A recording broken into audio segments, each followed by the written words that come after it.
Hello everyone and welcome back to exercise number 54 of the SolidWorks Basic Tutorial Series. In this video, we're going to be designing a dual anchor mount. As always, in designing this part within SolidWorks, we're going to be using many of the SolidWorks features, namely the extrude boss base feature and extrude cut feature, but also specific to this practice problem, we're going to be using the swept boss base tool to create this U-shaped loop. Here we see the schematic drawing for exercise number 54. All dimensions are in millimeters. We have the isometric view and the diametric view. These are two pictorial views showcasing the component at two different angles. We have the top view, the front view, the side view, and a detailed view. And this detailed view showcases all the necessary dimensions for the angled slot that runs all the way along the entire length of the component. All right, of course, as always, we have a question here at the bottom that reads, what is the mass of this part in grams? We also have a basic tolerance for all the dimensions that are shown here. So basically, if we have a dimension and we haven't defined the tolerance of that dimension, for example, we have this dimension in this hole and we find the bilateral dimension, we have an upper tolerance of 0.05 and a lower tolerance of 0.01.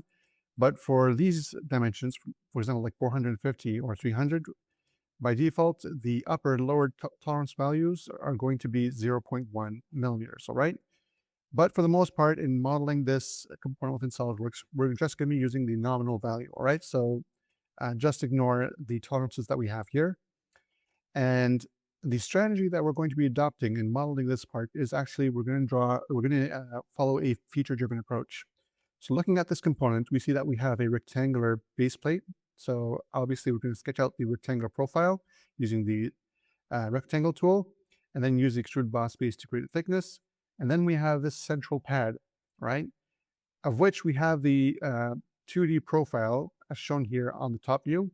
And also we notice here that we have symmetry along the Y and the X axis. So it's sufficient that we only draw 1/4 of the sketch and then use the mirror tool to create the other 3 copies, all right? After that, we're going to use the extrude boss base tool to create the thickness of this central pad. And finally, we're going to work on creating this protrusion here on top of the central pad, of course, by sketching the 2D profile and then using extrude boss base tool. Finally, we're going to create this U-shaped loop using the swept boss base tool. Obviously, we're just going to sketch out the circular path. In this case, it's a semicircle. Using the sketch tool and then using the swept boss base tool, we're going to create the 3D aspect of this loop.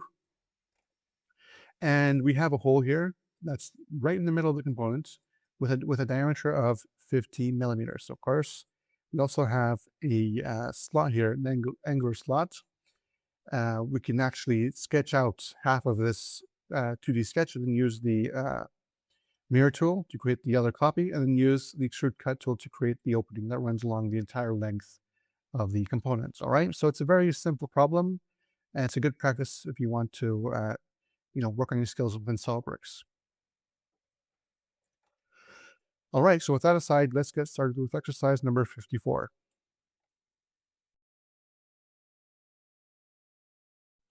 Okay, so let's start by creating a new SolidWorks part. Let's set the background to plain white, and let's copy exercise number 54 into SolidWorks.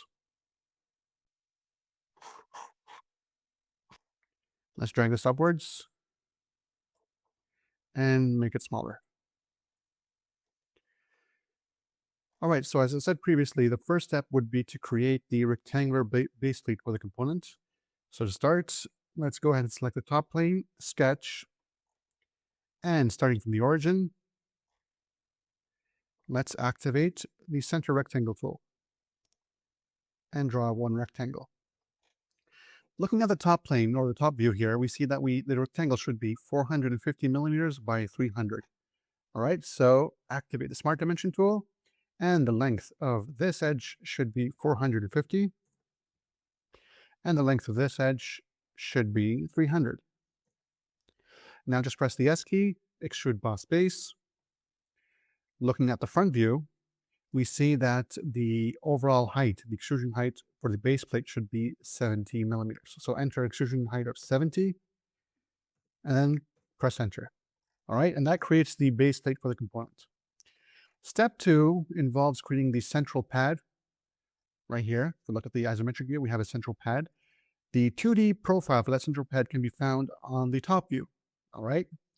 And if you notice closely here, we have symmetry along the Y and X axis. So it's sufficient that we only sketch out 1/4 of the sketch and then use the mirror tool to create the other 3 copies, all right?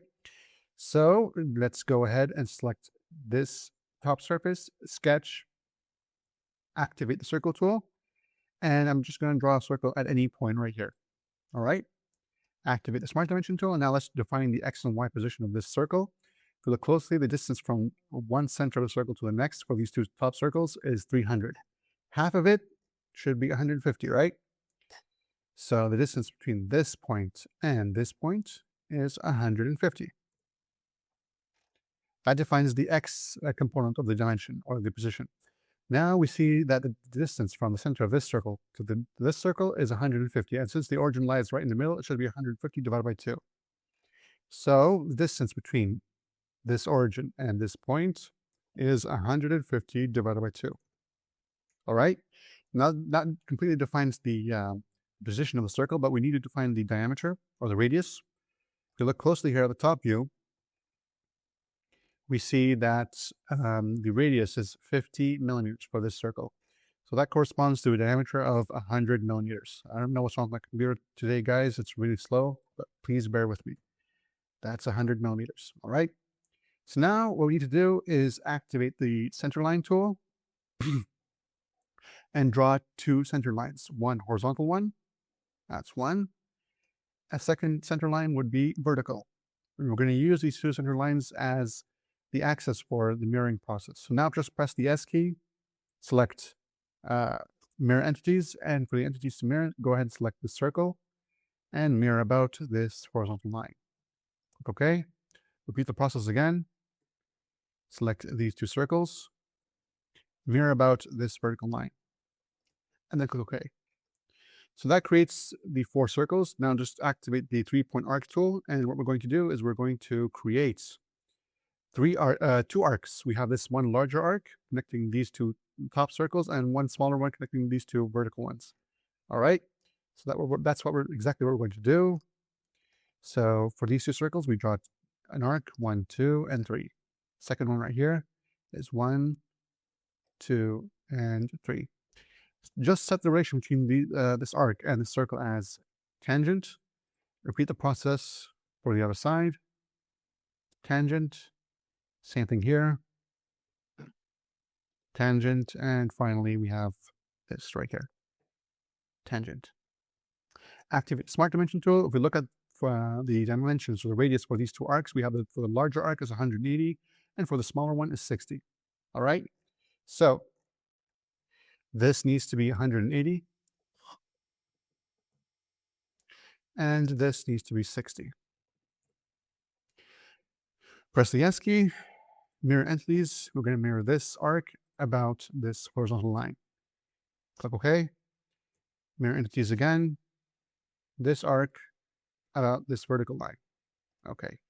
So that creates the 2D profile for the component. Now we just need to delete any extra lines or entities. We delete these internal arcs, leaving behind the basic 2D profile for the central pad.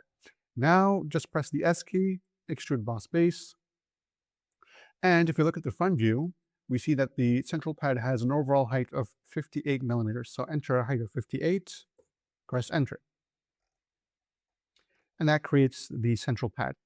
All right, if we look at the isometric view for a second here, we see that for the central pad, we have a protrusion here at the top. And the protrusion has a 2D profile. If we look at the top view, we see that we have these 2 vertical lines, and these 2 vertical lines actually lie at a distance of 160 millimeters from each other. So what we're going to do is very simply, we're just going to click on this surface, sketch, activate the line tool, and at any point, we're just going to draw a vertical line. All right. Click on this surface, convert entities, press, or actually just go and draw a vertical center line, press the S key, mirror entities. We're going to mirror this line about this vertical line. Click OK. Set the distance between this point and this point as 160. All right. And that's pretty much it. Now just use the Trim Entities tool and delete any extra lines that we don't need, leaving behind the basic 2D profile for the protrusion. Click OK, press the S key, extrude boss base. And for this protrusion, we see that the overall height should be 20 millimeters. So enter a height of 20, and that's it. All right. Also, if you look closely here, we have a hole. The diameter of the hole, if you look at the front view, is 50 millimeters. Now I want you to ignore the upper and lower tolerance of the hole. That these tolerances exist for manufacturing purposes. I just want you to take the nominal diameter of the hole. All right. And the hole is situated right in the center. In our case right here, if we click on this surface, sketch, it lies right in the origin, right in the middle right here. So activate the circle tool, draw one circle, smart dimension, and this needs to be 15 millimeters. All right, now just press the S key, extrude cut. You can right click on your mouse and then click through all right? And then click all right. And that creates the hole that runs all the way through the component. Also, if we look closely on the isometric view, we have a notch, an angled slot here at the bottom. And the detail view showcases all the necessary dimensions, and the hidden view, look at the top view, it shows that the angled slot runs all along the length of the component. So what we're going to do is very simply, we're going to click on this side face, sketch, and we're going to sketch half the 2D profile of the opening, right? Since we have symmetry along the axis here. So what I'm going to do is I'm going to draw a very crude profile of what the angled slot opening looks like, half of it at least. Activate the Smart Dimension tool, and if we look at the detail view, we see that the overall length from one end to the next is 120. For this edge, it should be 60. The angle,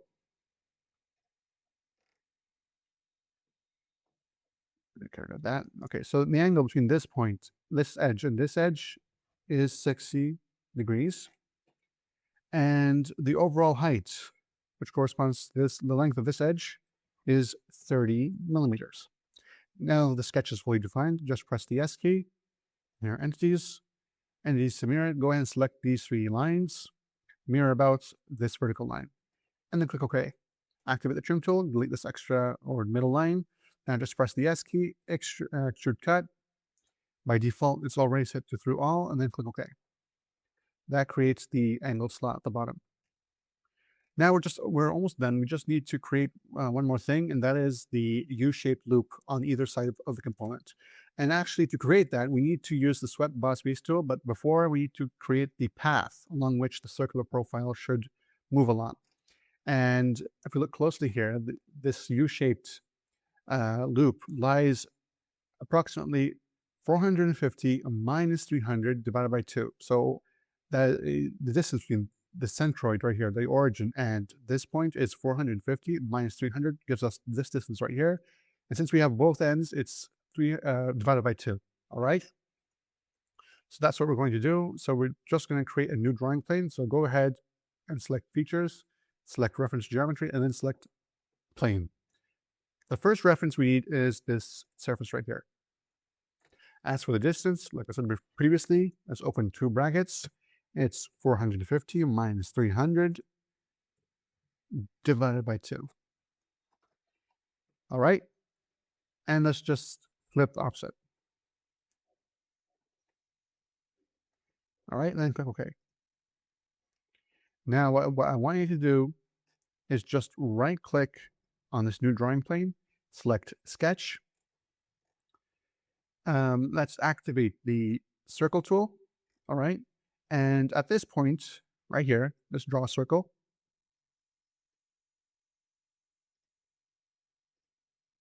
Activate the Smart Dimension tool. If we look at the side view right here, we see that we have a diameter of 150. So this needs to be 150. The relation between this point and this point as vertical. All right. Now what we need to do is we need to just create a horizontal line from this point to this point, activate the Trim Entities tool, delete this line and this line right here, leaving behind the arc here. Now just go to Features, Swept Boss Base. By default, it already selected the path, which is sketch number 6. And let's take the option as circular profile because we have a circular profile for this U-shaped loop. And if we look closely, we see that we have a circular profile with radius of 25, and that corresponds to a diameter of 50 millimeters. All right. So click OK, and that creates one of the loops. Let's hide the drawing plane, right click, hide. Now we need to mirror this to the outside, so press the S key, mirror. For the plane here, let's go ahead and select the right plane, features to mirror, select the last feature, which is sweep 1, and then click OK. All right, are we done yet? No, we're almost done. There's just certain edges that we need to fill out, one of them being the top edge of the rectangular base plate. We see that we have a fillet radius of 10 millimeters. So just select fillet. By default, it's already set to 10, and then click on the edges that you want. 3 and 4. Click OK. And if we look at the isometric view, we see that we have a number of other edges. We have this edge. We have the edges here between the U-shaped loop and the central pad, and we have the edge right here. And we have a note here at the bottom that says, zoom in closely, unless stated otherwise, all fillets have radius of 5 millimeters. All right, so these fillets have a radius of 5 millimeters. So click on fillet, set the fillet radius as 5, and then select the corresponding or the relevant edges.